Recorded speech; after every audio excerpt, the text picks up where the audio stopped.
नमस्कार मित्रों। Indian forest service man examination में एक ऑप्शनल रहता है अपना फॉरेस्ट्री, और सिमिलरली अदर ऑप्शनल की तरह है। इस ऑप्शनल के भी 2 पेपर्स हैं और each paper further subdivided है section A, B and B में। अपना एक बेसिक पर्पस ये था कि एक एक करके चारों सेक्शंस पे एक लेक्चर सीरीज़ कर ली जाए, जिससे उस सेक्शन से रिलेटेड जो डाउट हैं, कैसे प्रिपरेशन करें, कैसे रिवीजन करें। और इससे पहले, क्योंकि हॉर्नबिल से मैं लगभग लास्ट 5-6 ईयर से जुड़ा हूँ, तो जो बहुत सारे कैंडिडेट्स आए इन्होंने जो लूप होल्स किए, गलतियाँ की, वो मिस्टेक से कैसे बचा जाए, उन मुद्दों को डिस्कस कर लिए जाए, जिससे जो नेक्स्ट 15 डेज में जो अपना फॉरेस्ट मेंस है, उस एग्ज़ाम में अपनी परफॉर्मेंस इम्प्रूव हो सके, मार्क्स बढ़ सकें। तो इस सीरीज में बाय लार्ज हम लोग जो अपना सेक्शन ए है उसमें 4 सब्जेक्ट आते हैं, इन मुद्दों को डिस्कस कर लेंगे। क्योंकि ये इस सीरीज में फर्स्ट है, तो कुछ अदर मुद्दे भी हैं जिन्हें डिस्कस करने की ज़रूरत पड़ जाती है, जैसे प्रिपरेशन कैसे करें इस सेक्शन की, रिवीजन कैसे करें, आंसर कैसे लिखा जाए कॉपी में, और मेजर लूप होल्स जो ब्लेंडर हमें नहीं करना है। इन मुद्दों पर डिस्कस करें तो उससे पहले इनफॉर्मली एक ज़रूरत ये भी थी कि अपनी जो लेक्चर सीरीज़ रहती है, रेगुलर क्लासेस है, वहाँ इनफॉर्मली हम लोग इतने मुद्दों पर डिस्कस नहीं कर पाते हैं, समय की दिक्कत रहती है। यहाँ आराम से लंबी चौड़ी फेंक सकते हैं। मेरा अनुमान है कि आप में से 50-60% कैंडिडेट्स वो हैं जो 2-3 टाइम्स फॉरेस्ट मेंस ऑलरेडी लिख चुके हैं, फॉरेस्ट या सिविल मेंस लिख चुके हैं। तो शायद ये सीरीज़ अगर आप वॉच कर रहे हैं तो शायद उतनी बेनिफिशियली ना हो। अनुमान ये है कि जो फर्स्ट टाइम लिख रहे हैं, एक आध बारी लिखा, उनके लिए ये बेनिफिशियली हो सकती है। बहुत ज़्यादा लंबा अनुभव नहीं है मेरा इसमें। मेरा फॉरेस्ट्री से जो फर्स्ट टाइम कनेक्शन हुआ था, या बोल सकते हैं इस फील्ड से जुड़ाव हुआ था, 2008 में। तब से लगभग लास्ट 15-16 ईयर्स के आसपास हो गया है। इस ड्यूरेशन में एज ए स्टूडेंट जो सीखा, जो गुरुजन थे, टीचर थे, उनमें से 7-8 तो वो थे टीचर जो यूपीएससी में ऑलरेडी कॉपी चेक करते थे आईएफएस के लिए, पेपर सेट का काम किया है उन्होंने। तो उन्होंने जो समझाया, बताया, वो जो अनुभव है, फिर एज ए असिस्टेंट प्रोफेसर, और लास्ट 6 ईयर्स से तो हॉर्नबिल से ही जुड़ा हूँ। तो ड्यूरिंग इसकी एग्ज़ामिनेशन की साइकिल के अराउंड 500-600 स्टूडेंट्स की कॉपी चेक की होंगी। तो उनमें से एक बेसिक रफली आइडिया लग जाता है कि इसका हो सकता है, इसका नहीं हो सकता है। इवन कि हाँ, ये अंडर 10 में आ जाएगा, ये नहीं आ पाएगा। लेकिन कुछ कैंडिडेट्स ऐसे भी थे कि जिनका लग रहा था कि इजीली अंडर 100 में ये स्टूडेंट आ जाएगा, और उसका सिलेक्शन ही नहीं हुआ। कई बार वो खुद ही मोरली डाउन हो गए, कॉपी अच्छी है लेकिन वो मोरली डाउन हो गए, या फिर फॉरेस्ट्री की कॉपी आई, अदर ऑप्शनल और जो जीएस पेपर है वहाँ पर कुछ ब्लेंडर कर दिया, जिसकी वजह से ऐसी चीज़ें हुई।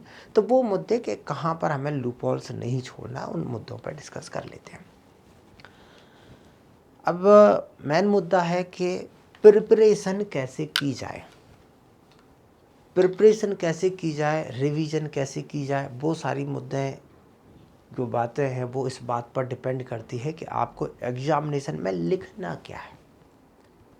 अब एग्जामिनेशन में जो लिखना होगा उसी के हिसाब से तो आप प्रिपरेशन करोगे, और एग्जामिनेशन में लिखोगे तो आप कुछ भी थोड़ी लिख के आओगे। एग्जामिनेशन की ज़रूरतें क्या हैं, पेपर सेटर कैसे सोचते हैं, या आपकी जो कॉपी पर्सन चेक कर रहा है वो कैसे वहाँ आया है।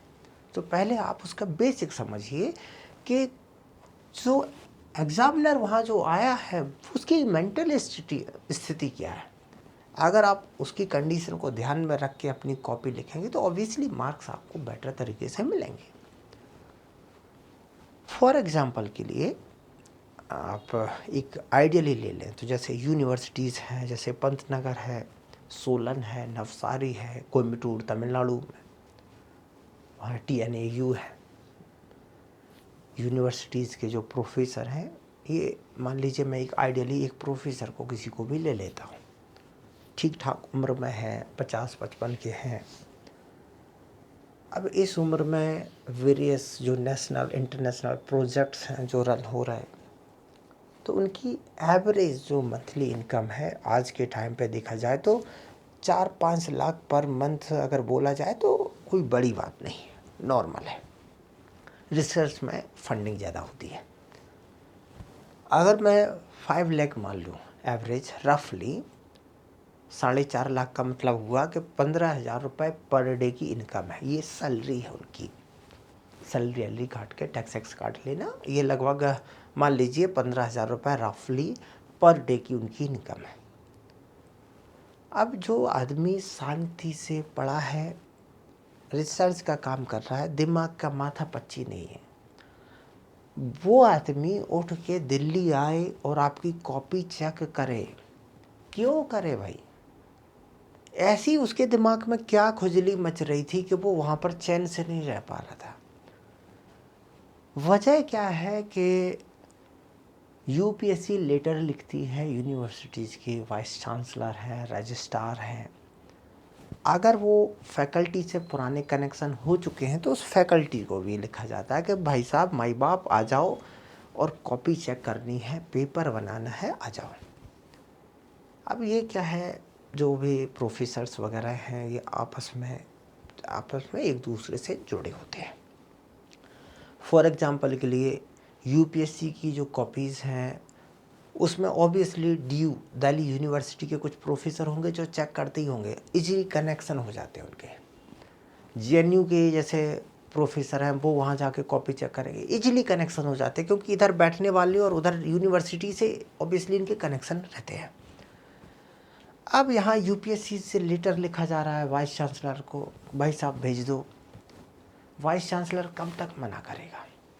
इस साल कर देगा, फिर अगली साल, लास्ट में वो भी बोलता है यार कब तक मना करूं।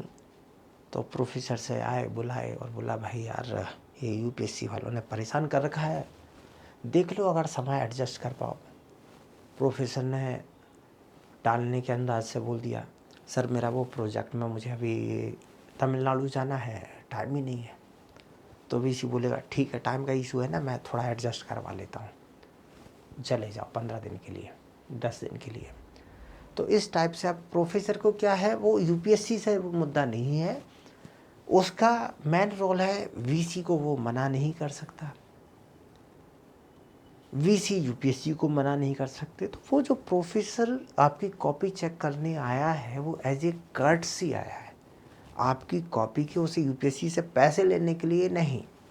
इवन शायद यूपीएससी जो फंड देता हो उससे उनका जो रहने खाने का जो खर्चा है वो ना मिलता होना सही से, तो उसके लिए नहीं आ रहे हैं वो आ रहे हैं कि वीसी से मना नहीं कर सकते। फिर क्या, 1-2 बार आए, फिर यहाँ यूपीएससी वालों का भी एक मुद्दा होता है कि भाई इससे अच्छे से फ्रेंडशिप कर लेते हैं, तो क्या है अगली बार खुल कर देंगे, अरे गुप्ता जी यार कहीं दिखे नहीं बहुत दिनों से, पता नहीं आप आजकल कहीं आते जाते नहीं हो, मिलने आ जाओ कभी।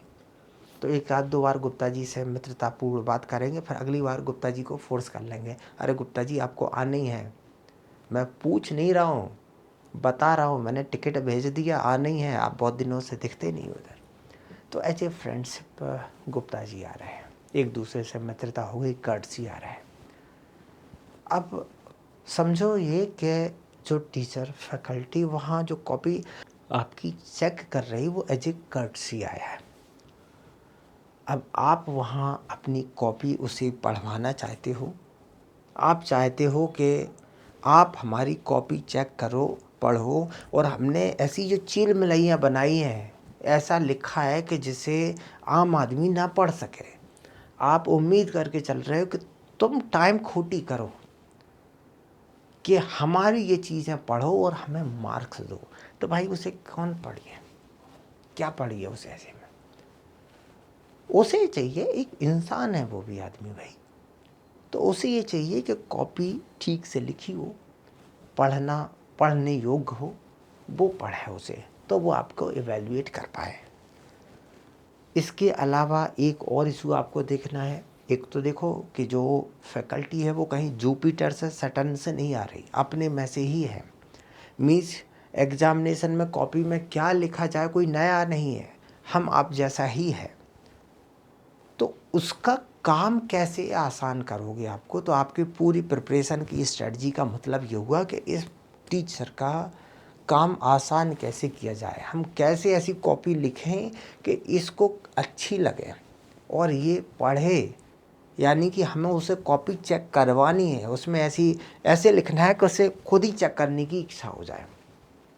क्योंकि आपने अगर जो कॉपी लिखी, आपसे पहले 8-10 ने और ने भी कॉपी लिखी होगी, वो पढ़ पढ़ के बोरियत हो जाते हैं। सेम कॉपी पढ़ पढ़ के आप एक बार रिवीजन करके एक बार कोई चैप्टर पढ़ लेते हो ना, अगले 1 घंटे बाद आपसे बोल दिया जाए इसी को दोबारा से पढ़ो, तो आप मन तो नहीं हुआ लेकिन पढ़ लोगे।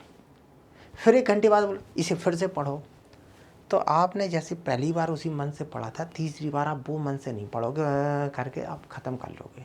आप तो उससे ये चाहते हो कि आप इसे बार बार पढ़ो, रिपीटेड काम करो, तो कैसे संभव है उस टीचर के लिए। तो आपको अपनी कॉपी में इम्प्रूवमेंट करना है कि वो चीज़ें उसके लिए अच्छी लगें। ये बताने का पर्पज़ ये था कि कॉपी को लिखने का तरीके पे ध्यान देना है फर्स्ट थिंग, जिससे वो सही से चेक कर पाए। अब तरीका कैसा हो सकता है, आपने स्पेक्ट्रम हिस्ट्री में पढ़ी होगी, मॉडर्न इंडिया। ये बड़ी बोरियत मारती है बुक। क्यों? एक बार थ्योरी शुरू हो गई, बिल्कुल थ्योरी थ्योरी थ्योरी थ्योरी चलती रहती है, कल्पनाओं में जीते रहो, कुछ देखने को नहीं है, कोई इमेज नहीं। जियोग्राफी बढ़िया लगती है क्योंकि थोड़ा सा पढ़ा, इसके बाद कोई ना कोई डायग्राम आ जाता है। हम लोग न्यूज़पेपर पढ़ते हैं, इवन न्यूज़पेपर में भी कोई पेज ऐसा नहीं रहेगा, कोई भी है। मोदी जी ने जापान में जाकर के कुछ स्पीच दे दी, उसमें भी वो मोदी जी की फ़ोटो डालेंगे। क्यों? बिना फ़ोटो के भी तो बता सकते, लेकिन नहीं, फ़ोटो डालेंगे। क्यों? क्योंकि वो जो न्यूज़ है उसका प्रेजेंटेशन लुक वाइज जो है उसे इन्हांस कर देता है। तो आप जब भी कॉपी यहाँ लिखें, उसमें इस बात का ध्यान रखें कि कॉपी जो है वो दिखने में अच्छी हो, अननेसेसरी चीज़ें डिस्कस ना की जाए। फर्स्ट रूल है, जैसे कॉपी में आपका कोई भी क्वेश्चन आया, जो भी इन्होंने क्वेश्चन पूछा, यहाँ पर सबसे पहले लिखा जाता है इंट्रो। इंट्रो का पर्पज़ ऐसा नहीं है कि इंट्रो इन्होंने पूछा है, पर्पज़ ये है कि जो आपका क्वेश्चन है उसको सॉल्व करने की जो स्टार्टिंग है वो स्मूथली स्टार्टिंग हो। आप साइकिल एकदम या बाइक स्टार्ट करते हो तो एकदम 100 की स्पीड से स्टार्ट नहीं होते ना, ग्रेजुअली स्पीड बढ़ती है ना उसकी। तो ग्रेजुअली स्टार्टिंग हो मुद्दे का, इसलिए हमें इंट्रो लिखना होता है। अब इंट्रो में भी ये नहीं मतलब कुछ भी लिख दो, जो क्वेश्चन में पूछा गया। जैसे यहाँ क्वेश्चन है, describe the provisioning and non provisioning services of mangrove forest. अब समस्या ये है कि हम लोग यहाँ इंट्रो में प्रोविजनिंग नॉन प्रोविजनिंग मुद्दों को डिस्कस कर सकते हैं, लेकिन अगर उस एंगल से क्वेश्चन की रिक्वायरमेंट के हिसाब से प्रॉपर तरीके से डिस्कस करेंगे तो होगा क्या, ये इंट्रो बड़ा बन जाएगा। इतना सोच नहीं पाते हैं एग्जामिनेशन हॉल में, प्रेशर ज़्यादा होता है। तो एक तरीका क्या हो सकता है, तरीका ये हो सकता है कि एक काम करते हैं, मैंग्रोव फॉरेस्ट को कुछ डिफाइन कर लेते हैं। ऐसे 3-4 की टर्म, वैसे जब आपके जो नोट्स बनाए गए हैं वहाँ पर उन चीज़ों को ध्यान रखा गया है। हर जगह ये कोशिश की गई है कि कुछ डेफिनेशन सा बन जाए, पॉलिटिकल करेक्ट होने की कोशिश नहीं की गई है नोट्स में, क्योंकि फिर वो बड़ा लेंदी हो जाता है। तो कुछ ऐसे 4-5 की टर्म पकड़ के कुछ ऐसी डेफिनेशन सी बना दी जाए, जिसका पर्पस है कि जब भी आप इंट्रो लिखें तो दिमाग को बिल्कुल प्रेशर देने की ज़रूरत ना पड़े, आप फटाक से मैंग्रोव्स क्या है उसे लिख दें। फर्स्ट थिंग आपको ये करना है, एग्जामिनेशन में आपके पास सफिशिएंट टाइम रहता है। ध्यान रखो, कोई भी क्वेश्चन बिना डायग्राम के नहीं जाना चाहिए। आपने इंट्रो लिखा, इसके बाद ये जो पेज जा रहा है, सरकार पैसा दे चुकी है आपसे, पैसे थोड़ी है कि आपने ज़्यादा लिख दिए तो एग्जामिनेशन हॉल में निकालते निकालते कॉलर पकड़ ली, 20 रुपये दे के 2 पेज ज़्यादा भर दिए, या टीचर को ज़्यादा देना पड़ेगा चेकिंग के लिए, 20 रुपये 50 रुपये दे के जा, ऐसा तो कुछ है नहीं। तो स्पेस सही से कवर करो। आपने जब इसको इंट्रो लिख दिया है, इसके बाद कोशिश करिए कोई ना कोई डायग्राम ज़रूर हो, और डायग्राम प्रॉपर तरीके से हो, ऐसा कंजस्टेड ना हो। ये शॉर्ट में बगल में लगा दिया, इनको क्या इनको पैसा ले रहा था क्या एग्जामिनर कि भाई बड़ा बना दिया तो मैं पैसे ले लूँगा? थोड़ा ठीक से बना दो। स्पेस आसानी से 2-3 पेज का यहाँ स्पेस मिल जाता तो पूरा स्पेस कवर कर लो ना। फिर आपके एक इशू रहता है कि 10 मार्क वाले क्वेश्चन को कितना लिखा जाए। आप खुद ही एक ऐसे स्टूडेंट या ऐसे नॉर्मल पर्सन सोचिए, आपके सामने 2 कॉपी आई है। एक कॉपी है जिसने छोटा छोटा लिखा है और एक पेज में लिखा है 10 मार्क का क्वेश्चन। दूसरे आदमी ने वही सेम कंटेंट लिखा है लेकिन थोड़ा स्पेस दे के लिखा है, लाइन के बीच में थोड़ा स्पेसिंग है, और वो मटेरियल उसका 1.5 पेज में 2 पेज में आ गया। तो आपको 2 पेज की जब कॉपी ऐसी सीधा उठाओगे तो वो भरी भरी लिखेगी, लगेगा किसने कुछ लिखा है। सिंगल वाले में थोड़ा कम सा लिखा मिलेगा, दिखने में विजुअली बात कर रहा हूँ, तो वो विजुअली इम्पैक्ट देगा। भले ही पूरी कॉपी में 200 मार्क के पेपर में 5 मार्क का डिफरेंस रहा है, लेकिन वो लेके आएगा, कॉपी भरी भरी सी दिखेगी उसे। तो एक तो क्या है कि जब आप ये जो डायग्राम है पूरे में लिख बना देंगे, इसे थोड़ा सा आप ऐसी एक लाइन खींच दिए, थोड़ी सी नीचे लाइन खींच दी और यहाँ पर डायग्राम बना दिया अपना। इससे क्या है, आपका स्पेस भी कवर हो गया, और डायग्राम फ्लो चार्ट कुछ भी हो बनाओ ज़रूर से। और केवल डायग्राम फ्लो चार्ट बनाने से काम नहीं चलेगा, उसके जो एनोटेशन है उसे सही से लिखिए। जैसे इन्होंने यहाँ लिखा है, ये ठीक है। अब यहाँ पर जैसे यहाँ एनोटेशन है, बहुत सारी ऐसी कॉपी आती है जहाँ पर उन्होंने सीधा लिख दिया है। यहाँ पर तो एटलीस्ट इन्होंने कुछ चीज़ें लिख दी हैं। यहाँ कुछ कॉपी यहाँ पर नहीं है, कुछ कॉपी हैं जिसमें वो सीधा केवल बस लिख देते हैं। जैसे उन्होंने कहीं पेड़ बनाना है, उन्होंने ऐसे ज़मीन बनाई और ऐसे एक पेड़ बना दिया, बस ख़त्म काम। अब तुम समझते रहो भाई, लिख दो, कोई दिक्कत नहीं है। यहाँ पर लिख दो सॉइल सरफेस, ये है ट्री, लिख दो, क्या बिगड़ रहा है। ट्री क्राउन लिख दो, स्टेम लिख दो, इतना तो आप लिख ही सकते हो ना। रूट सिस्टम लिख दो और नीचे लिख दो फिगर आर्टरी। अगर फिगर आर्टरी ये फिगर टर्म नहीं लिख पा रहा, कोई बात नहीं, कम से कम इतना तो एनोटेशन तो कुछ लिखो उसमें। ये चीज़ें गलती करते हैं, वो चीज़ें वहाँ अवॉइड रहे। तो कोशिश करिए इंट्रो के बाद आप कुछ फ्लो चार्ट वगैरह ज़रूर बनाएं। इससे क्या होती है, आपकी जो कॉपी है दिखने में थोड़ी सी अट्रैक्टिव हो जाती है, थोड़ी कलरफुल सी हो जाती है। थर्ड है, आपसे किसी की मान लीजिए पूछा गया है कि इवन एजेड क्रॉप है, उसकी 10 प्रॉपर्टीज़ लिखनी थी आपको। इवन एजेड क्रॉप की प्रॉपर्टीज़ पूछी गई थी, 10 प्रॉपर्टीज़ आपको लिखनी थी। विद इन टाइम में आप 10 में से सपोज 8 लिख सकते हैं, क्योंकि टाइम आपके पास फिक्स्ड है आंसर लिखने में। तो आप एक काम कर सकते हो, 8 की जगह आप 6 प्रॉपर्टीज़ लिख दीजिए। 2 प्रॉपर्टीज़ के लिए जो टाइम बचा, वो टाइम आप ऐसा कोई फ्लो चार्ट बना दीजिए प्रॉपर्टीज़ का, और उस फ्लो चार्ट में आप 6-7 प्रॉपर्टीज़ आप फ्लो चार्ट में लिख दो, या 7-8 लिख दो, और उसी में से 2-4 को सीधा अंडरलाइन करके उन्हें वहाँ पर एक्सप्लेन कर दो। तो इस टाइप से क्या कर सकते हो आप कि 8-10 प्रॉपर्टीज़ लिख सकते हो। पहला सीधा सा मुद्दा है कि इवन एजेड फॉरेस्ट में एक सामने वाला पर्सन है जिसमें 10 प्रॉपर्टीज़ लिखी हैं, और इस वाले ने आदमी ने 4 ही लिखी हैं, बट अच्छे से लिखी हैं 4। बहुत जो फैकल्टी जो टीचर है वहाँ, वो मूर्ख नहीं है, उस फील्ड में बुज़ुर्ग हो चुके हैं, 30-35 इयर्स का एक्सपीरियंस है।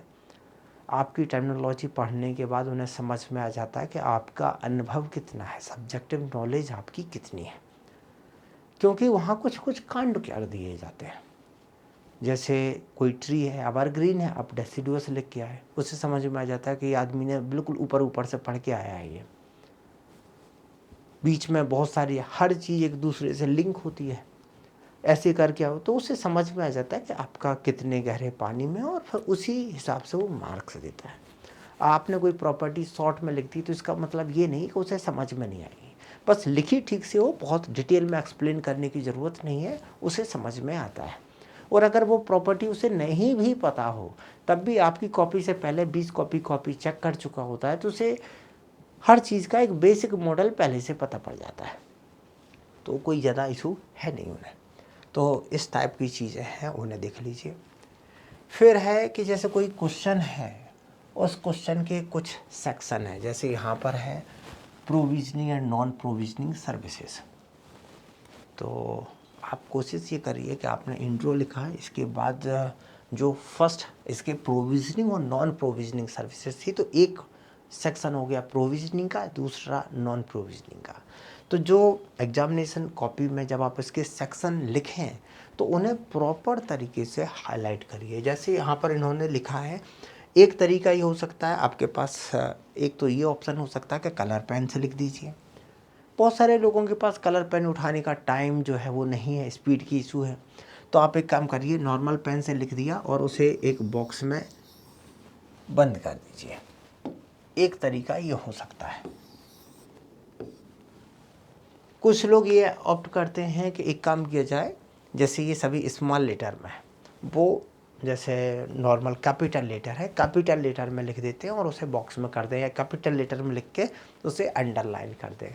तो ऐसे कोई भी तरीके अपना सकते हैं। तो इस टाइप से जो सब सेक्शन है क्वेश्चन के वेरियस, उन्हें प्रॉपर तरीके से मेंशन करिए, जिससे एग्जामिनर को सीधा सीधा दिख जाए कि अच्छा ये सेक्शन हो गया, अब ये सेक्शन है, अब ये सेक्शन है। तो वो क्या है कि कहीं ऐसा ना हो कि आपने इवन एजेड क्रॉप के एडवांटेज लिख रहे थे और उसके बाद डिसएडवांटेज लिख दिया, और उसे एडवांटेज डिसएडवांटेज जहाँ बीच में टर्म यूज़ किया गया, जहाँ से लिखना स्टार्ट किया, वो दिखा नहीं, और वो ऊपर से नीचे एडवांटेज लेके चल गया, बोला इसने केवल एडवांटेज लिखे, डिसएडवांटेज लिखे नहीं, और वो आगे बढ़ गया। तो वो गलतियाँ ना हो, और क्वेश्चन थोड़ी कॉपी दिखने में भी ठीक लगने लगती है कि हाँ, ये सामने वाले ने क्वेश्चन के वेरियस जो सेक्शन सब सेक्शन हैं उन्हें प्रॉपर तरीके से डील किया है। इस टाइप से आप अपने मुद्दे को डील कर सकते हो। लास्ट में मुद्दा आता है कंक्लूजन का। कंक्लूजन कुछ क्वेश्चंस में बन जाता है, जो करंट अफेयर इस टाइप की झुकाव वाले क्वेश्चन हैं, उनमें कंक्लूजन लिखने के लिए अपने पास ऑप्शन रहता है। अब आपसे इवन एजेड क्रॉप के एडवांटेज पूछे गए हैं, अब आप उसमें क्या कंक्लूजन लिखोगे?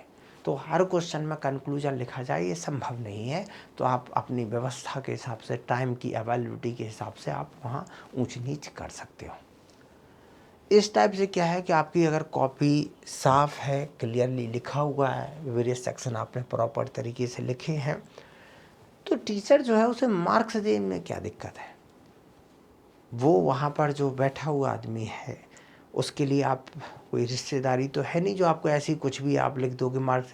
अगर आपकी कॉपी अच्छे से लिखी गई है तो वो भी यही चाहता है कि हाँ, ये आदमी ऐसा है जो जिसने कम से कम पढ़ने की जहमत उठाई है।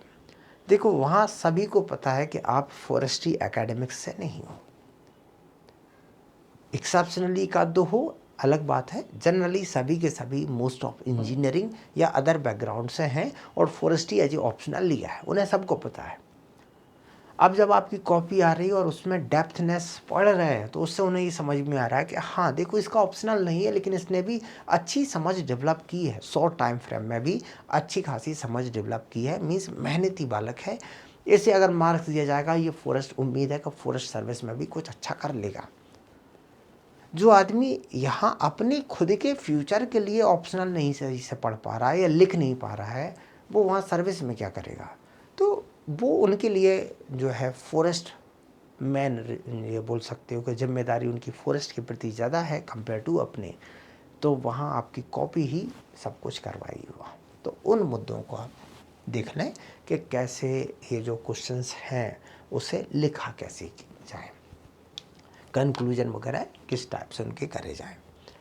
इससे होगा क्या कि एग्जामिनर का काम आसान होगा, तो वो कॉपी अच्छी लिखेंगे, मार्क्स अच्छे खिंच जाएंगे। दूसरा, कई बार क्या है कि एक और इशू आता है कि कोई क्वेश्चन है नहीं आ रहा है तो कितना फेंका जाए, फैकोलॉजी कितनी की जाए। एक इशू और आता है कि एग्ज़ामिनेशन में जब भी कोई प्रॉपर्टी वगैरह लिखी जाए तो एग्ज़ाम्पल कितने कोट किए जाए। मेरे जो प्रोफेसर थे, अब तो ख़त्म हो चुके हैं, वो काफ़ी लंबे समय से कॉपी चेक करने आते थे यूपीएससी में। उन्हें जब पता पड़ा कि मैं प्रिपरेशन कर रहा हूँ तो फिर बेसिक डिस्कशन में उन्होंने कुछ चीज़ें बताई। बोले कि देखो, तुम जब कॉपी लिखते हो, किसी की 10 प्रॉपर्टीज़ आपने लिखी है, तो आप वही हरिश्चंद्र नहीं हो कि आपने जो लिख दिया वही सर्वसत्य है। आप अपनी बात को सब्सटेंशिएट तो करिए। ठीक है, आपने 10 पॉइंट्स लिखे क्या इवन एजेड क्रॉप के ये एडवांटेज हैं, तो 10 के ना सही कम से कम 4 के 5 के एटलीस्ट एग्जाम्पल लिखिए। वो एग्जाम्पल जो हैं वो आपकी बात को सब्सटेंशिएट करते हैं। तो वो सब्सटेंस मीन्स ये बात ठीक कर रहा है, तो वहाँ उसका मतलब है कि आप जब भी चीज़ें लिखें तो विद एग्जाम्पल के लिखें। एक और मुद्दा है, सिलेक्शन तो आप ही को करवाना है ना, तो आप कितना एक्स्ट्रा लिख पाते हैं, कितना बेटर तरीके से लिख पाते हैं। कई बार क्वेश्चन ऐसे आते हैं कि क्वेश्चन कुछ भी आ गया, आपको नहीं बन पा रहा है, आपको लिखना है, तो फिर वहाँ पर हम लोग क्या करते हैं, अपनी फैकोलॉजी फेंकिए, बट थोड़ी समझदारी से फेंकिए। क्योंकि कई बार क्या होता है कि यूपीएससी में जो बैठे लोग हैं, ये कुछ कुछ बीच में क्वेश्चन ही इसलिए पूछते हैं जिससे कि ये फैकोलॉजी वालों को पकड़ा जा सके, इजीली कैच किया जा सके। फॉर एग्जांपल के लिए, जैसे इन्होंने 17 में क्वेश्चन पूछा कि जो ट्रॉपिकल मॉइस्ट डेसिडुअस फॉरेस्ट है उसके 4 टाइप्स होते हैं, आप लिखिए। अब जिसने पढ़ाई नहीं है वो तो 4 टाइप ज़बरदस्ती की क्रिएट करके आ जाएगा, बाद में पता पड़ेगा ये तो 3 ही होते। तो उनके लिए बहुत आसान हो गया, सीधा सीधा वो क्वेश्चन पकड़ लो, और इसने बालक ने लिखा है तो इसका मतलब ये है कि कितना फेंक सकता है। देखो, उन्हें भी आइडिया है कि फेंका तो है, लगभग सभी फेंक के आते हैं वहाँ, बस 10-15% चल जाएगा, ज़्यादा ना हो। कई बार जैसे एग्जाम्पल के लिए इन्होंने एक क्वेश्चन पूछा गया था, 14 में आया था ये, यहाँ पर इन्होंने पूछा था discuss the natural regeneration in soil. ये सॉइल नहीं था, ये टाइपिंग एरर था, साल।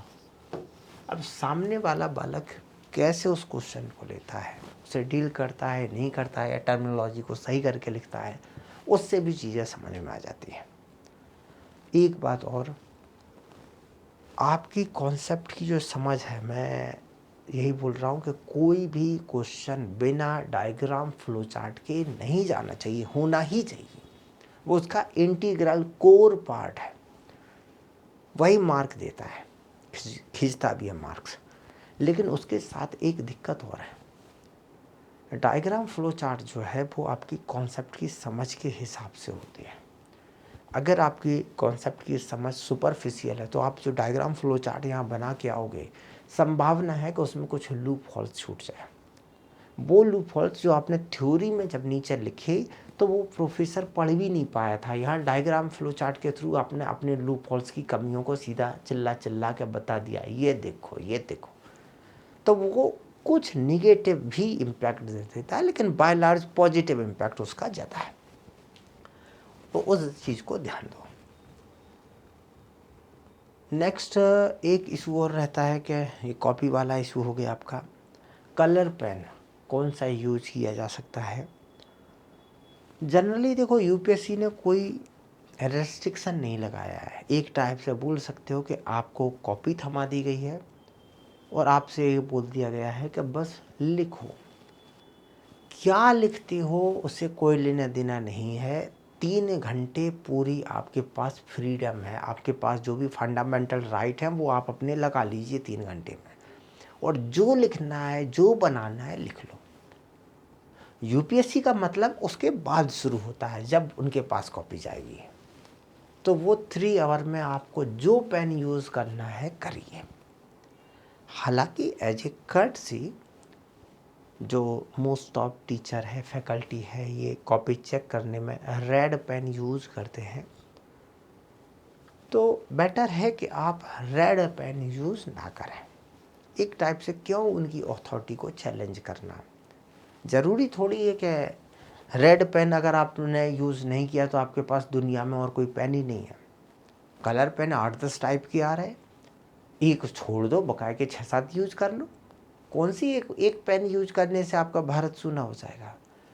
तो एक पेन छोड़ दो, पर्पज़ वही है, मना नहीं है, लेकिन क्यों उनकी अथॉरिटी को चैलेंज करना? खाली पीली में पता पड़ा कि कोई ऐसा टीचर है, घर से लड़के आया था, सनक रखा था, आपने रेड कर दिया, बोला अच्छा, वहाँ पर काट दिया, 2 मार्क भी काट दिए, तो आप तो 8-10 लड़कों से नीचे आ गए, तो काहे को ऐसी दुश्मनी लेना? तो रेड छोड़ दो। ऐसा कर सकते हो आप, थोड़ा हल्का सा ललछोई जैसा कुछ और पेन हो, केसरिया कलर का पेन हो, इस टाइप के कुछ और ले सकते हो, लेकिन एग्जैक्टली रेड मत लीजिए। और भी कलर है, उन्हें यूज कर लो। पेन के मुद्दे पे इतना बहुत है। अब एक दूसरा मुद्दा होता है कि क्या क्या पढ़ा जाए। देखो, फॉरेस्ट्री में जब हम लोग टेस्ट पेपर बनाते हैं तो वहाँ एक सबसे बड़ी समस्या ये होती है कि टेस्ट पेपर, जो मॉडल टेस्ट पेपर बनाए जाते हैं, इसमें आपसे नया क्या पूछें। क्योंकि समस्या क्या है कि एक जो पेपर बनाया जाता है, क्वेश्चन पेपर, उसमें 28 क्वेश्चंस होते हैं। 2 पेपर में आपके 56 क्वेश्चन, यानी कि टेस्ट पेपर जो है वो लगभग आपके एक पेपर में 28 क्वेश्चन। अगर मान लो पेपर 1 पेपर 2 दोनों जोड़ लिए जाएं तो 56 क्वेश्चन हर साल आते हैं आईएफएस में। लास्ट 10 ईयर में 560 क्वेश्चन आ गए। ये 560 क्वेश्चन को आप उठा के पकड़ लो, मुश्किल से वो 100-150 क्वेश्चन है वही घूम फिर रहे हैं, 150 के आसपास। मेरे कहने का मतलब ये है कि जब हम लोग टेस्ट पेपर बनाते हैं तो मान लीजिए सेक्शन ए है, सेक्शन ए पे हम लोगों ने 28 क्वेश्चन का एक पेपर बना दिया, 28 क्वेश्चन सेक्शन बी पे बना दिए, फिर इसके दूसरे पेपर के रहे, ये पहले पेपर के रहे, फिर एक फुल लेंथ जब इसका बनाया जाएगा तो फिर 28 क्वेश्चंस रहेंगे। ये जब 28 क्वेश्चंस को जब बनाया जाता है तब बड़ा दिक्कत ख़राब होती है, क्योंकि ये 28 और 28 के बाद बहुत कम स्पेस बचता है कि यहाँ पर कुछ नया पूछा जा सके, अदरवाइज वही चीज़ रिपीटेड है। और एक बार ये इस साल पूछ लिया, अगले साल टेस्ट सीरीज ले कंडक्ट कराए, उनके लिए टेस्ट पेपर बनाए, तो नया क्या पूछे? कुछ है ही नहीं। क्योंकि जो भी पूछा जाएगा, कहीं से भी अगर पेन रख दोगे, कोई ना कोई इनमें से क्वेश्चन मिल जाएगा। घुमा फिरा के कहने का मतलब ये है कि आप यहाँ पर 28 मतलब 56 लगभग आपके 56 इंटू 3 देख लेना, मतलब 36 18 8 168, अराउंड 168-170 के आसपास क्वेश्चंस हैं। अगर आपने इन्हें प्रॉपर तरीके से प्रिपेयर कर लिया तो आपका पूरा फॉरेस्ट्री ख़त्म है वहाँ। और फॉरेस्ट्री ही नहीं है, ऐसा ऑलमोस्ट हर क्वेश्चन के साथ, हर ऑप्शनल के साथ है। हर साल वही है, सिलेबस सेम है, क्वेश्चन ऑलमोस्ट सेम है, बस वेरिएशन कहाँ आ रहा है? वेरिएशन आ रहा है आंसर राइटिंग में, कि आप जो आंसर लिख रहे हैं वो कितनी इफेक्टिव लिख रहे हैं। आंसर राइटिंग उस पहले क्वेश्चन की जो फर्स्ट ए है उसकी आंसर राइटिंग आप भी कर रहे हैं और बकाया के भी 1500 लड़के कर रहे हैं, सभी कर रहे हैं, बट सभी के मार्क्स अलग अलग हैं क्योंकि उनने कितनी बेटर तरीके से वो क्वेश्चन लिखा, वो यहाँ पर डिफरेंस ले आता है। आपको बस सोचना ये है कि कोई भी क्वेश्चन हो, क्योंकि वही 160-170 क्वेश्चंस हैं जिनसे हर साल क्वेश्चन निकलना है। तो वो जो क्वेश्चन है, जैसे कि फ्रॉस्ट के ऊपर क्वेश्चन है कि फ्रॉस्ट जो है वो पॉजिटिव रोल प्ले करता है फॉरेस्ट इकोसिस्टम में या नेगेटिव रोल। फॉरेस्ट सक्सेशन की वेरियस थ्योरीज हैं, उन थ्योरीज को कैसे आप एक्सप्लेन करें, कैसे उन्हें प्रेजेंट करें कि ज़्यादा इफेक्टिव लगे। तो जो प्रेजेंटेशन है, जिसने ज़्यादा बेटर तरीके से प्रेजेंट कर लिया उसके ज़्यादा मार्क्स हैं। देखो, घिसी पिटी नॉलेज है, आप फॉरेस्ट सक्सेशन पे इतना डाटा डिटेल में पढ़ के चले जाओ, लेकिन लिखना तो वो 2 पेज का ही है। तो किसी भी स्ट्रीम में, किसी भी सब्जेक्ट में एक लेवल से ज़्यादा रीडिंग करने का कोई पर्पज़ है नहीं, और अगर ज़्यादा पढ़ ली तो वो नेगेटिव हो जाता है। एक नेगेटिव में ही मेरे साथ हुआ, इसलिए मैं आपको पढ़ाने में लगा हूँ। 2012 में क्या हुआ कि जब मैं फर्स्ट टाइम पेपर देने गया तो मेरा क्योंकि एकेडमिक से जुड़ाव था, आईसीआर के एग्ज़ाम दिए थे, तो फॉरेस्ट्री को बहुत ज़्यादा डेप्थ में पढ़ा था। फॉर एग्जांपल के लिए जैसे जो फॉरेस्ट टाइप्स हैं, फॉरेस्ट टाइप्स के ऊपर ही लगभग ये आपका जो फर्स्ट मॉड्यूल है आप 100 पेज लेके चलिए। फॉरेस्ट टाइप्स इन इंडिया को इतनी डेप्थ में पढ़ा गया था कि लगभग 100 पेज के आसपास के उसके नोट्स थे। क्यों? क्योंकि एकेडमिक्स में पढ़ना था, आईसीआर के एग्ज़ाम के लिए पढ़ना था। अब एग्जामिनेशन हॉल में बैठा हूँ, वहाँ पर पूछा गया forest types in India, 3 page का है। अब मुझे वहाँ डबल काम करना है। पहले तो ये समझ में नहीं आ रहा कि क्या लिखूँ क्या छोड़ूँ। सिंपल सी सुपरफिशियल लिखूँ तो मुझे सॉर्टिंग करनी पड़ रही है वहाँ। मतलब मुझे एक तो सॉर्टिंग का काम है, दूसरा लिखने का, तो मेरा एफर्ट डबल हो गया। तो ज़्यादा नॉलेज भी लिथल हो जाती है, क्योंकि क्या लिखे क्या छोड़े, और कितना भी छोड़ो तब भी इतना सारा लिख दिया जाता है कि वो फिर टाइम ख़त्म हो जाता है दूसरे क्वेश्चनों के लिए। तो इसलिए एक लेवल से ज़्यादा पढ़ने का भी मतलब नहीं है। तो आप उतने लिमिटेड स्पेस में, बस आपके पास जो लिमिटेड स्पेस है पेज का, उस पर ध्यान रखो कि कैसे प्रॉपर तरीके से इफेक्टिवली लिखा जाए कि वो चीज़ें सही से हैंडल हो जाए। रही बात फैकोलॉजी की, तो उस पर थोड़ा सा दिमाग लगा के करें उसे। वो तो करना ही पड़ता है, 5-10% सभी में होता है, बट दिमाग से। एक मुद्दा है कि नोट्स कहाँ से पढ़ें। तो भाई देखो, हमारे एंड पे हमारी अपनी दुकानदारी है और रोटी कपड़ा मकान वाली व्यवस्था है। तो भाई हम लोग बोल देते हैं कि भाई हमारे नोट्स पढ़ लो, क्योंकि भाई हम लोग साल भर उसी चीज़ पे काम करते हैं। आप अपनी फाइनेंशियल कंडीशन के अकॉर्डिंग जो भी मार्केट में बहुत सारे ऑप्शन अवेलेबल है, आप उसके हिसाब से देख लीजिए, कोई दिक्कत नहीं है। नेक्स्ट मुद्दा आता है कि जो भी आपने पढ़ा है उसका रिवीजन कैसे करें। मैं एज्यूम करके चल रहा हूँ कि आपने हॉर्नबिल का ही स्टडी मटेरियल पढ़ा है। देखो, ये जो स्टडी मटेरियल है ये हमारी मजबूरी है। हालांकि कैरेक्टर साइज बड़ा करके लिखा गया है जिससे आपकी आंखों पे ज़्यादा दिक्कत ना आए। स्पेसिंग सफिशिएंट दी गई है जिससे आप अंडरलाइन करें, हाईलाइट करें, तो लाइन ऐसा ना हो कि हाईलाइट ऊपर की लाइन कर रहे थे नीचे की हो जाए। तो इसलिए स्पेसिंग, टेक्स्ट साइज, उसको ध्यान रखा गया है। पिक्चर वगैरह ज़्यादा यूज़ करने की कोशिश की जिससे उन्हें समझना आसान जाए। इसकी वजह से इसका नंबर ऑफ पेज जो है साइज बढ़ गया है। इसमें टोटल 1250 पेज हैं, इसमें से लगभग 200-250 पेज तो आप वही समझ लीजिए जो इंडेक्स है, प्रीवियस ईयर के क्वेश्चंस हैं, उसी में चले जाते हैं आराम से। 1000 पेज के आसपास का मटेरियल है। अगर उसे स्पेक्ट्रम टाइप की कोई बुक्स में लिखा जाए तो ये हार्डली 400-500 पेज की थ्योरी मटेरियल है, ज़्यादा नहीं है। तो दिमाग पे वो बड़ा वाला प्रेशर की ज़रूरत नहीं है कि हमारे पास इतना सारा मटेरियल है। वो 400-500 मटेरियल, एक पुरानी जो स्पेक्ट्रम आती थी उतना ही मटेरियल है मुश्किल से। तो शॉर्ट है, बस साइज़ थोड़ा बढ़ गया है उसका।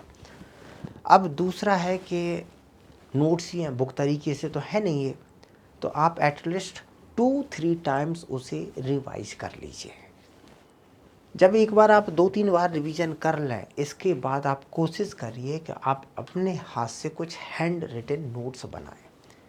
यही हैंड रिटन नोट्स हैं जो आपको एग्ज़ाम में अंडर 10 में ले आने में काम करेंगे।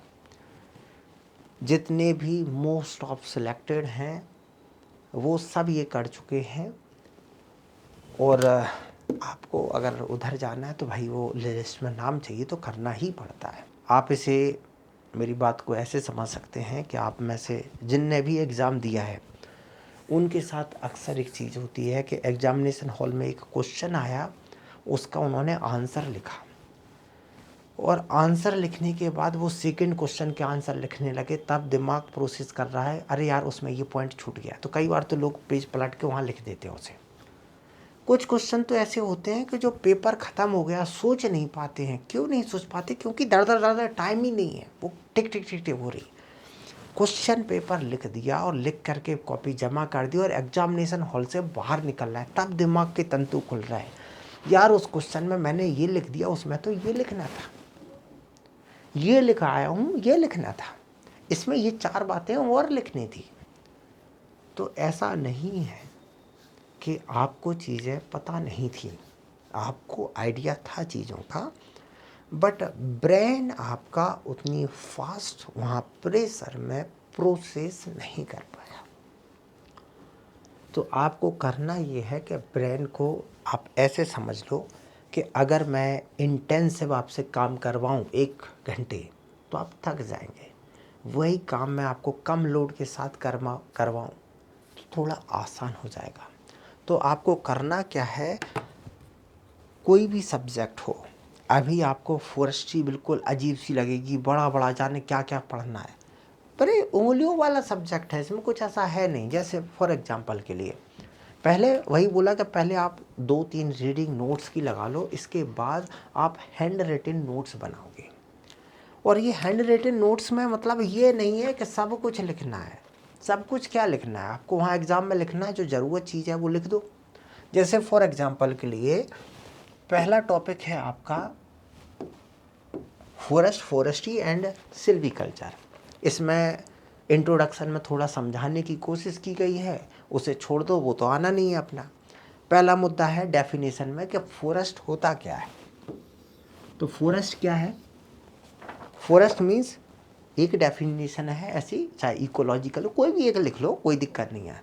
मैंने क्या लिखा, एरिया सेट असाइड, एरिया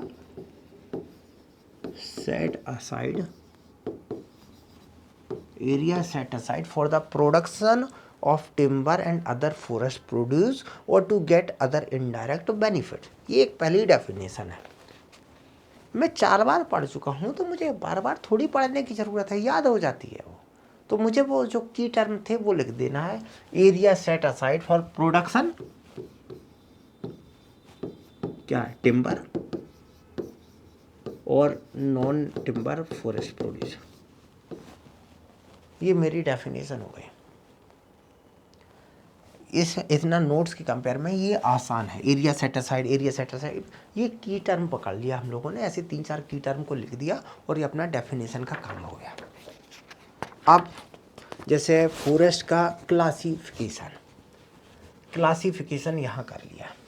पहला क्लासिफिकेशन किसके बेसिस पे है, एज के बेसिस पे। मैंने यहाँ एज लिख लिया। एज के बेसिस पे क्या है, पहला है यहाँ इवन एजेड या रेगुलर, और दूसरा अनइवन एजेड। यहाँ पर पता है फॉरेस्ट का लिख रहा है, तो आप यहाँ पर इवन ऑब्लिक अनइव इतना भी लिख लिया, आपको समझ में आता है क्या है, क्या है पता है, 2 बार पढ़ चुके हो आप इसे, तो आपको पता है कि एज के बेसिस पे है इवन एजेड और अनइवन एजेड। दूसरा यहाँ पर 25% का डिफरेंस है। ये बोला गया है कि इवन एजेड में अगर कोई क्रॉप 100 ईयर या उससे ज़्यादा के लिए लगे हो, तो उसके पेड़ों की जो उम्र है उसमें 25% की ऊंच नीचे उसे इग्नोर कर देते हैं, और हम लोग ये मानते हैं कि सभी इवन एजेड ही है। तो यहाँ पर 25 का वेरिएशन कंसीडर किया है ना, तो यहाँ पर ऐसा कर सकते हैं 25%, ख़त्म काम। ये नोट्स आप अपने लिए लिख रहे हो ना, पड़ोसी को थोड़ी पढ़ने के लिए लिख रहे हैं कि आप हर चीज़ लिखते फिर उसमें। दूसरा बेसिस है किसके बेसिस पे है, रीजनरेशन के बेसिस पे। रीजनरेशन के बेसिस पे, रीजनरेशन के क्या बेस है इसमें, हाई और कोपाइस। कौन सा है, हाई फॉरेस्ट और कोपाइस। अब आपको पता है हाई फॉरेस्ट मतलब वो जो सीड से हो, कोपाइस जो विदाउट सीड हो। इसमें एक्स्ट्रा कुछ लिखने की आपको ज़रूरत पड़ती नहीं है। नेचुरल और मैन मेड, रीजनरेशन के बेसिस पे आप यहाँ और भी लिख सकते हो, नेचुरल और मैन,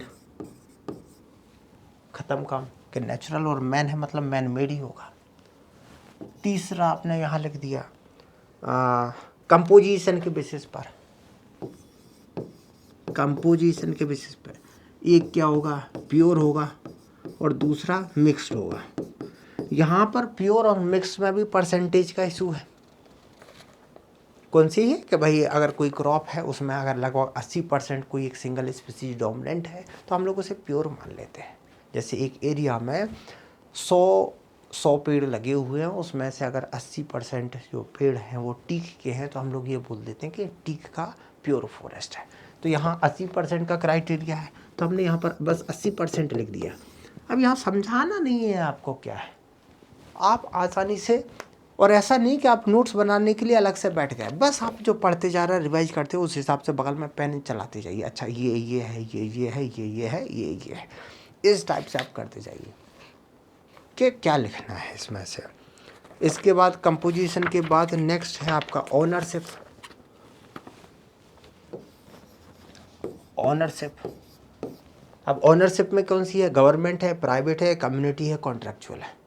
तो आप यहाँ पर क्या कर सकते हो, लिख दीजिए गवर्नमेंट, प्राइवेट, पीपीपी लिख दो, प्राइवेट लिख दो, कम्युनिटी लिख दो। अब इस टाइप से हुआ क्या कि आपने यहाँ जो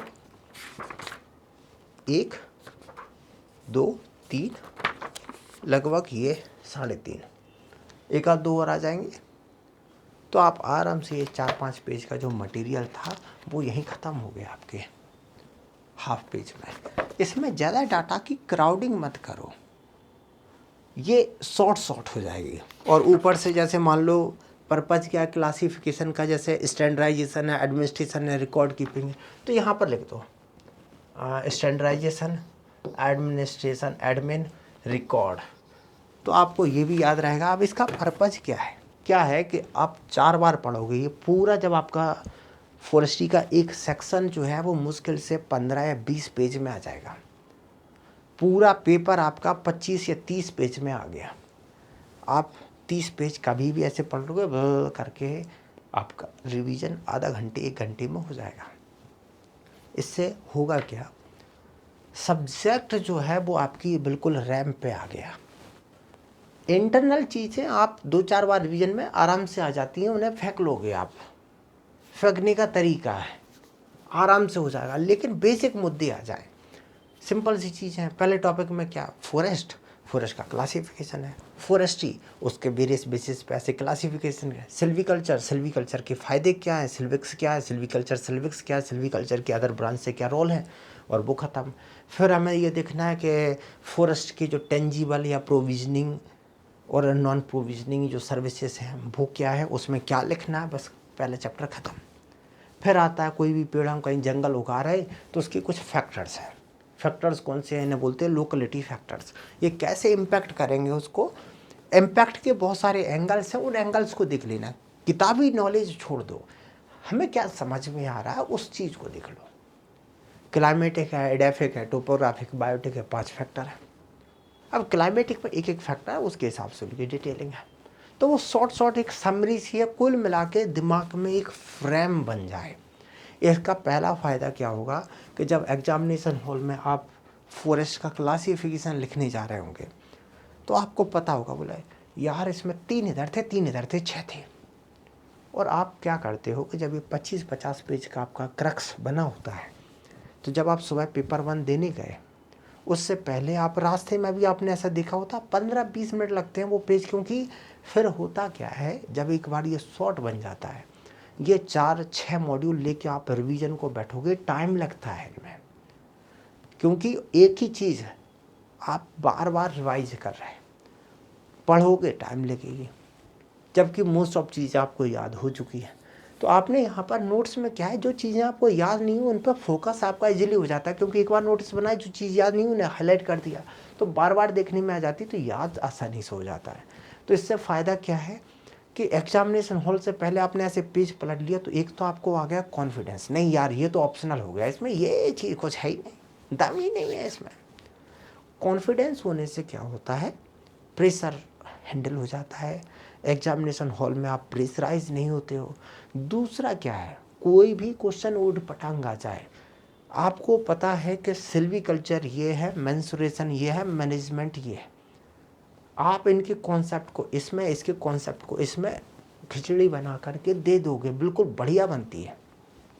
और वो जो खिचड़ी बनेगी वो जो रेगुलर जिसने अच्छे से पढ़ा होगा उससे बेटर तरीके से बनेगी, क्योंकि उसका प्रेजेंटेशन बढ़िया होगा। वो 2-3 सब्जेक्ट की नॉलेज को एक साथ लेके दिखाओगे आप, तो वो बढ़िया मस्त खिचड़ी बनती है और मार्क्स खींचती है। तो पहले ये चीज़ें बिल्कुल स्मूथली आ जाएं, इसके बाद आप अपने हिसाब से आराम से लिखिए। कोई लंबी चौड़ी चीज़ है ही नहीं उसमें। तो इस टाइप से आप रिवीजन करिए। और इसका एक फ़ायदा ये हुआ कि जो अभी कंडीशन बताई थी कि आप पेपर लिखने के बाद आप एग्जामिनेशन हॉल से निकलते हैं और तब याद आता है यार इसमें तो ये 4 पॉइंट लिखने थे, वो कंडीशन नहीं बनती है। क्योंकि सुबह आपने क्या किया था, 15-20 मिनट पहले आपने या जाते जाते रास्ते में वो 15-20 मिनट में आपने पेज पलट लिए थे और पूरा का पूरा फ्रेमवर्क उस पेपर का आपके दिमाग में लोड हो गया।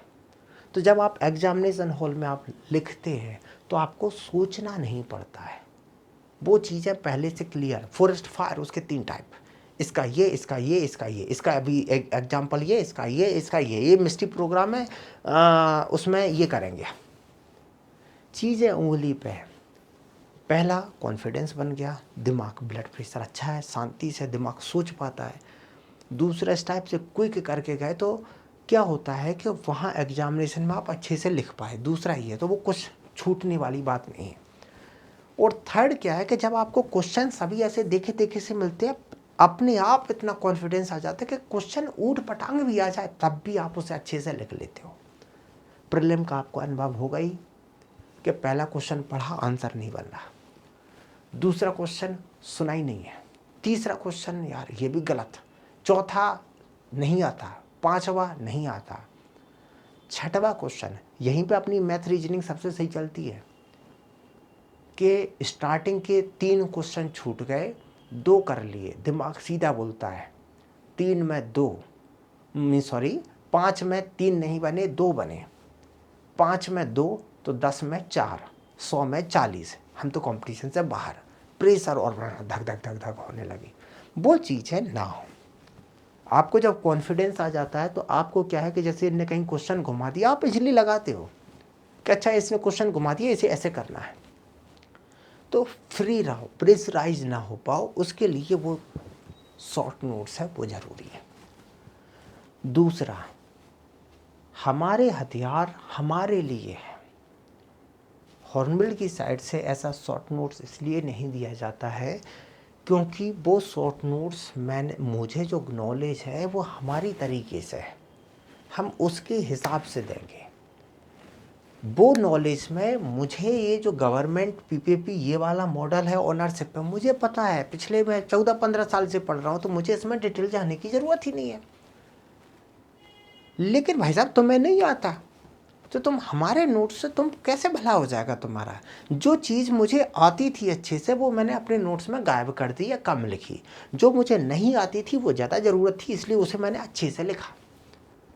तो आपको जो चीज़ नहीं आती वो आप अपने नोट्स खुद बनाएंगे, वो आपको ज़्यादा इफ़ेक्टिव दे पाएंगे वहाँ। फिर लास्ट मुद्दा है प्रैक्टिस का।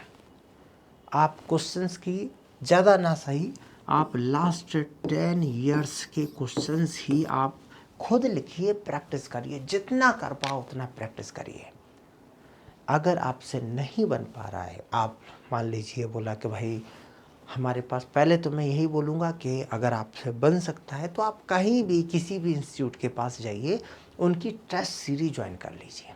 टेस्ट सीरीज इसलिए नहीं कि इंस्टीट्यूट वाले बहुत कुछ सिखा देंगे, वो थोड़ा बहुत करेक्शन कर ही देंगे, बट होगा क्या कि वो जो पेपर देंगे वो आपको फोर्स करेगा। जब पैसा जाता है ना तो इधर थोड़ा दर्द होता है, दुख होता है कि पैसा लगा है, तो क्या है कि आप मजबूर होकर के भी सही लेकिन लिखते हो क्वेश्चन।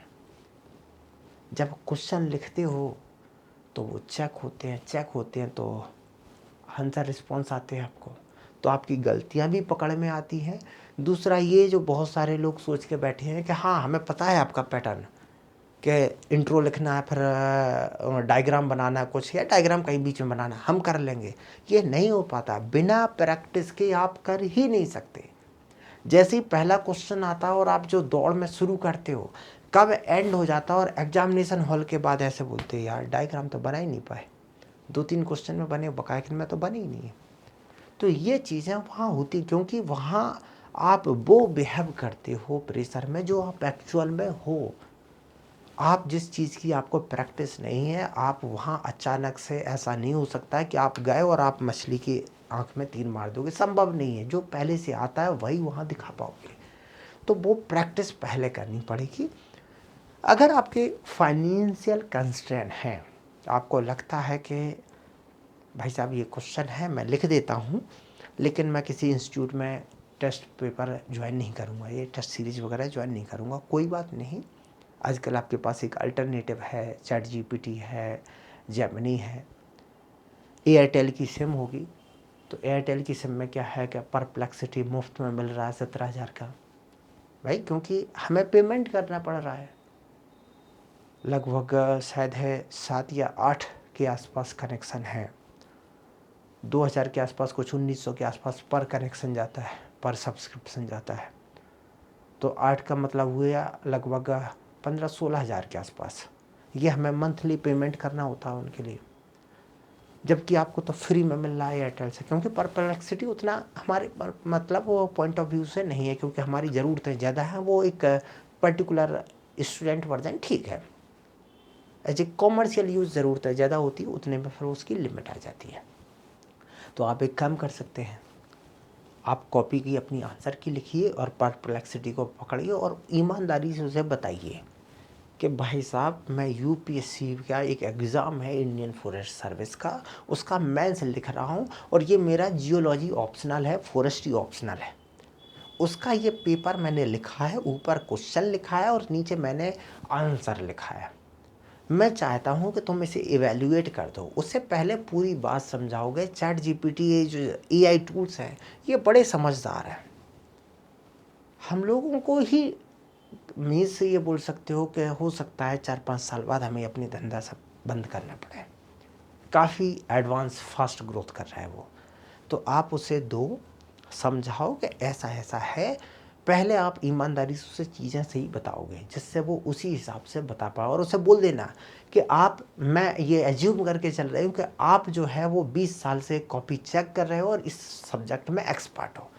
अब आप मेरी कॉपी को चेक करिए और बताइए कि कहाँ पर क्या कमी रह गई है, किस चीज़ को मुझे बढ़ाना चाहिए, घटाना चाहिए, और कितने मार्क्स में अचीव कर सकता हूँ।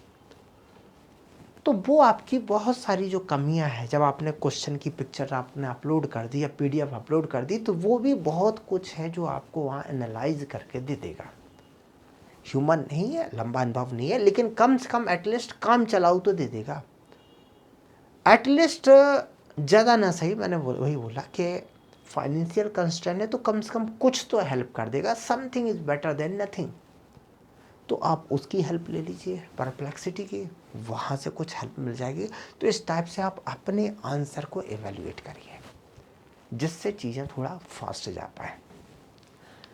कुछ इस टाइप के क्वेश्चंस भी रहेंगे, जैसे यहाँ पूछा है 16C जो है, इसको आपको डिस्क्राइब करिए। ऐसे क्वेश्चन के चक्कर में नहीं पढ़ना है। एक तो ये क्वेश्चन उस टाइम पे आते थे जब एकेडमिक जुड़ी हुई थी, मीन्स फॉरेस्ट मेंस डायरेक्ट होता था। तो उस टाइम पे क्या फॉरेस्ट मेंस डायरेक्ट होता था, तो सभी स्ट्रीम के कैंडिडेट आ जाते थे, उसमें फॉरेस्ट्री वाले भी थे, कंपटीशन अच्छा था। तो एकेडमिक्स वाले हैं तो वहाँ थोड़ा डिटेल में पढ़ना पड़ता था, तो ऐसे क्वेश्चन आते थे। आजकल वैसे नहीं आ रहे हैं, तो ऐसे क्वेश्चंस के चक्कर में नहीं पढ़ना है। आपको जो सुपरफिशियल है उसी को देखते चलना है, उतना भी मोर देन इनफ है। अब एक मुद्दा है, ये तो आपके फर्स्ट मॉड्यूल के चैप्टर्स हैं। एक मुद्दा है कि जब आप कोई भी क्वेश्चन लिखें तो कुछ स्टेक होल्डर्स हैं, उन्हें ध्यान में रखें, जिससे आप क्वेश्चंस को अगर फेंकना भी पड़े तो अच्छे से फेंक सको। जैसे आपसे बोला गया इवन एजेड प्लांटेशन और अनइवन एजेड प्लांटेशन है, इसके एडवांटेज क्या है और डिसएडवांटेज क्या है। इवन एजेड प्लांटेशन के जो किताबी ज्ञान है आपने सीखा है, ठीक है, बट कुछ एंगल हैं उन्हें भी ध्यान दो। जैसे फॉरेस्ट में स्टेक होल्डर कौन कौन से हैं, एक तो ट्री कंपोनेंट है। आप एडवांटेज डिसएडवांटेज बोल रहे हैं, वो उस ट्री कंपोनेंट के हिसाब से क्या है, वहाँ आसपास की वाइल्ड लाइफ है उसके एंगल से क्या है, फॉरेस्ट डिपार्टमेंट जो मैनेज कर रहा है उसके एंगल से क्या है। इवन एजेड प्लांटेशन को मैनेज करना आसान होता है, ह्यूमन एंगल है। इवन एजेड प्लांटेशन से per unit production, timber production ज़्यादा होता है, ये मार्केट नेशनल डिमांड है उसके एंगल से देखा गया है। उस एरिया में अगर सपोज इवन एजेड प्लांटेशन है तेंदू की, तो वहाँ से तेंदुल लीव्स का बल्क में प्रोडक्शन होगा। Minor forest produce, tribal area, tribal economy, उसका एंगल है। एक ही टाइप की प्लांटेशन है तो एक ही टाइप का फूडर मटेरियल जनरेट होगा, तो जो वाइल्ड लाइफ है उसे खाने के लिए वेरिएशन नहीं मिलेगा, डाइवर्सिटी नहीं मिलेगी, एक ही टाइप का न्यूट्रिशन मिलेगा, उनकी हेल्थ अच्छी नहीं होगी। ये डिसएडवांटेज है, ये वाइल्ड लाइफ के एंगल से है। सभी की कैनोपी लेयर एक सी होगी तो वो वहाँ सॉइल सरफेस है, उसको एक ही कैनोपी लेयर है, कुछ भी हुआ उस कैनोपी लेयर से अगर पानी टॉरेंशियल रेनफॉल हुई उस लेयर ने नहीं रोक पाई, ज़मीन पे आ गई, वहाँ सॉइल इरोजन कर देगी। ये उस एंगल से है। तो आपको स्टेक होल्डर देख लो, इवन एजेड में भी एडवांटेज डिसएडवांटेज होंगे। नेचुरल फॉरेस्ट और आर्टिफिशियल फॉरेस्ट में आपको डिफरेंस लिखना है। क्या क्या लिख पाओगे भाई? बहुत सारे एंगल हो सकते हैं उसमें। एंगल सोचना क्या है आपको।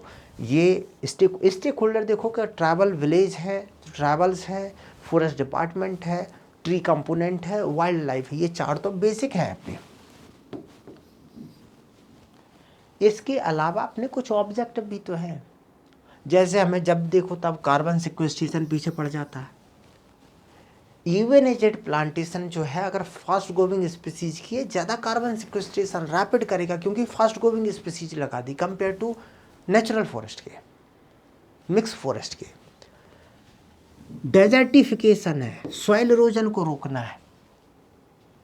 अगर आपको जैसे कुछ एक ग्रेट ग्रीन वॉल जैसा प्रोजेक्ट लेके आए दिल्ली से लेकर गुजरात तक, जिससे डेजर्टिफिकेशन थार का रोकना हो, तो ऑब्वियसली इस टाइप के में आपको डिफरेंट लेयर की कैनोपी चाहिए। तो इवन एजेड के कंपेयर में आपको अनइवन एजेड वेजिटेशन का पूरा जोन बनाना पड़ेगा, वो यहाँ ज़्यादा इफेक्टिवली काम कर पाएगा, क्योंकि वहाँ ऑब्जेक्टिव टिम्बर प्रोडक्शन नहीं है, वहाँ पर्पज है डाइवर्सिटी, सॉइल पे डिफरेंट लेयर्स लेके आना, तो वो काम हो सकता है।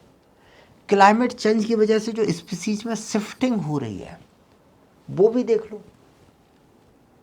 कि वो कहाँ से आ पा रही है। नेचुरल रीजनरेशन और आर्टिफिशियल में रीजनरेशन में आपको डिफरेंस लिखना है, तो आप कुछ भी लिख सकते हो। एंगल देखिए कि कौन कौन से स्टेक होल्डर्स हैं, उनको ध्यान में रख के आप कुछ भी लिखोगे, आराम से 1-1.5 पेज भर लेते हो।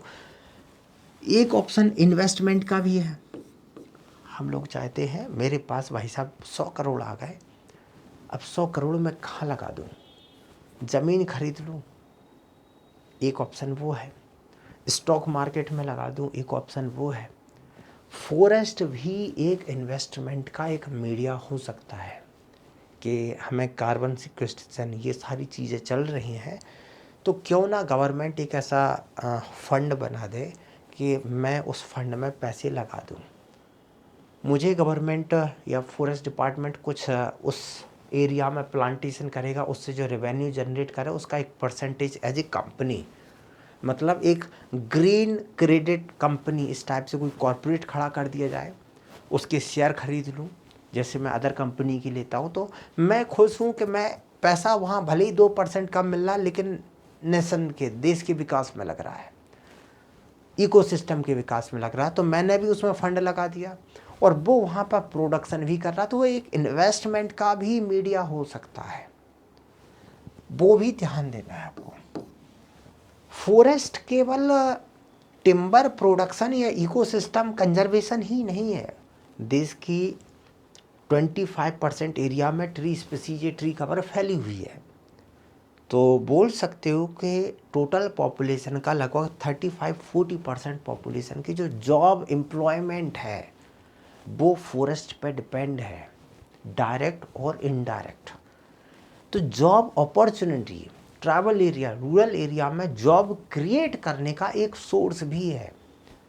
फॉरेस्ट में कहीं 1 करोड़ का प्रोजेक्ट आ गया प्लांटेशन का, तो वो 1 करोड़ कहाँ जाएगा, उसका एक बड़ा अमाउंट जाएगा आसपास की नर्सरीज को प्लांटेशन खरीदने में, उसको लगाने में लेबर चार्जेस है, तो वो आसपास के लोगों को रोज़गार मिलेगा और वो प्लांटेशन का काम होगा। उन प्लांटेशन के आसपास की वीड निकालने का जो पैसा लगेगा वो खर्च होगा। सरकार भी एक टाइप से जो पैसा डाल रही है, डिफ्यूज़ कर रही है, वो वहाँ लोकल जो इकोनॉमी है उसे बूस्ट अप मिलता है। तो एक टाइप से रूरल एम्प्लॉयमेंट का भी एक सोर्स है। तो अब आप कोई भी एडवांटेज डिसएडवांटेज लिखो, आपसे पूछा टेंडिंग ऑपरेशन है, थिनिंग ऑपरेशन है। सपोज आपसे बोल दिया ए लाइट थिनिंग है, उसकी एडवांटेज डिसएडवांटेज लिखो, तो आप लिखो ना उसमें एडवांटेज में या डिसएडवांटेज में ट्राइबल या वाइल्ड लाइफ इकोनॉमी है, सॉरी वाइल्ड लाइफ है, सॉइल इरोजन है, ट्राइबल इकोनॉमी है, कुछ भी इनमें से कोई इम्पैक्ट दे रहा है, आप उस एंगल को लिखो वहाँ पर, किसने मना किया। क्लाइमेट चेंज का फॉरेस्ट पे इम्पैक्ट पड़ रहा है या फॉरेस्ट इकोसिस्टम पे पड़ रहा है, जब इकोसिस्टम की बात कर रहे हैं तो ट्राइबल इकोनॉमी भी आप उसमें डाल दो एक एंगल, किसने मना किया। तो वो स्टेक होल्डर्स को ध्यान दो जिससे आप अपने जो आंसर है उसकी क्वालिटी को इन्हांस कर सकें, ये मुद्दा ध्यान दें। इस पार्ट में अभी तक हम लोग यही देख रहे हैं। इसके बाद जो है अपना पेपर 1 का सेक्शन ए, इसके सब्जेक्ट को एक एक करके डिस्कस कर लेते हैं।